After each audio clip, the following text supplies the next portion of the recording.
Welcome everyone. Today we're going to be talking about the Ogre of Aptos, Part 3. Now Clarnell was born Clarnell E. Stage on March 17th, 1921.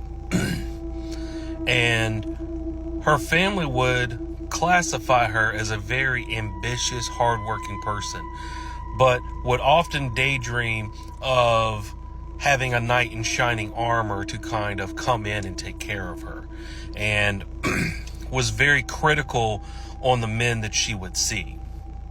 Eventually, she would be captured by Edmund Kemper Jr., who was a military man and would go to World War II under the Secret Service. But when he was discharged from his services, the war had scarred him both mentally and physically.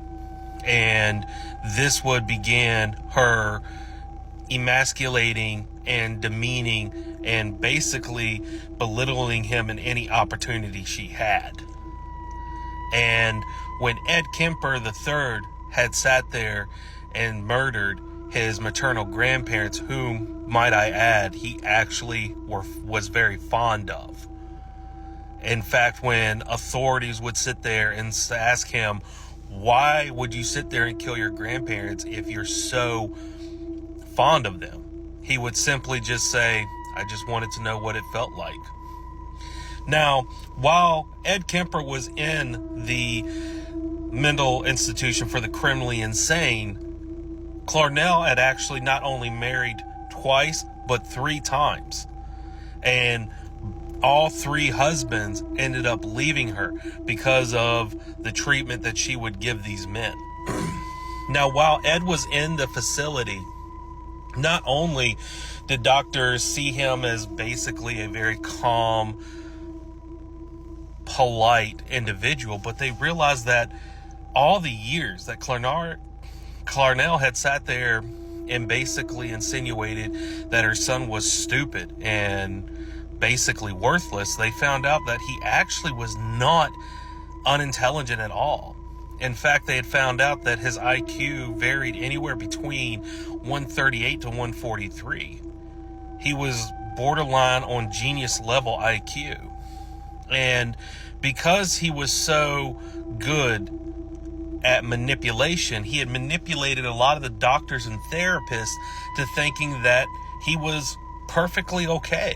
So he had a lot of leeway during the hospital that a lot of patients did not have. And because of his IQ, he was allowed access to certain tech objects within the hospital to kind of tinker with. And not only was he allowed access to other inmates were not allowed, he actually had the job of escorting inmates to their psychiatrist appointments. And during this time, he would sit there and not only have conversations with these people, and mind you, these people were not normal inmates. This is the mental institution for the criminally insane. A lot of the people that Ed was talking to were not only murderers, but rapists and pedophiles with a P. And not only would they talk to him, they would talk about their crimes and how they were caught. And Ed paid attention to these things very closely. And within 5 years, he had actually convinced these doctors that he was perfectly fine. And the doctors would sit there and say, we think that he's been completely rehabilitated, but we do not want him to sit there and be with his mother. They emphasized this and implored that he would not sit there and be put with his mother. And the doctors actually put that he needs to be in a home away from his mother, be put in social interactions where he can actually meet, interact, and engage with women, and kind of create a social life, a social network. But the system completely disregarded the doctors, the very doctors' pleas, and on day 1 brought him directly to his mother.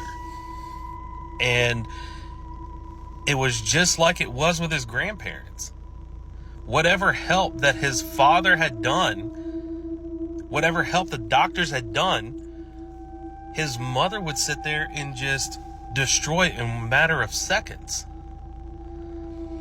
Ed would start quickly trying to work while living with his mother. And when he wasn't working, he would actually sit there and spend most of his time in a bar called the Jury Room, which was actually a bar that most police officers attended. And at 6'9", 300 pounds with no body fat, Ed Kemper had earned the nickname Big Ed. And that is where he began talking to police officers about his passions and desires of becoming a police officer.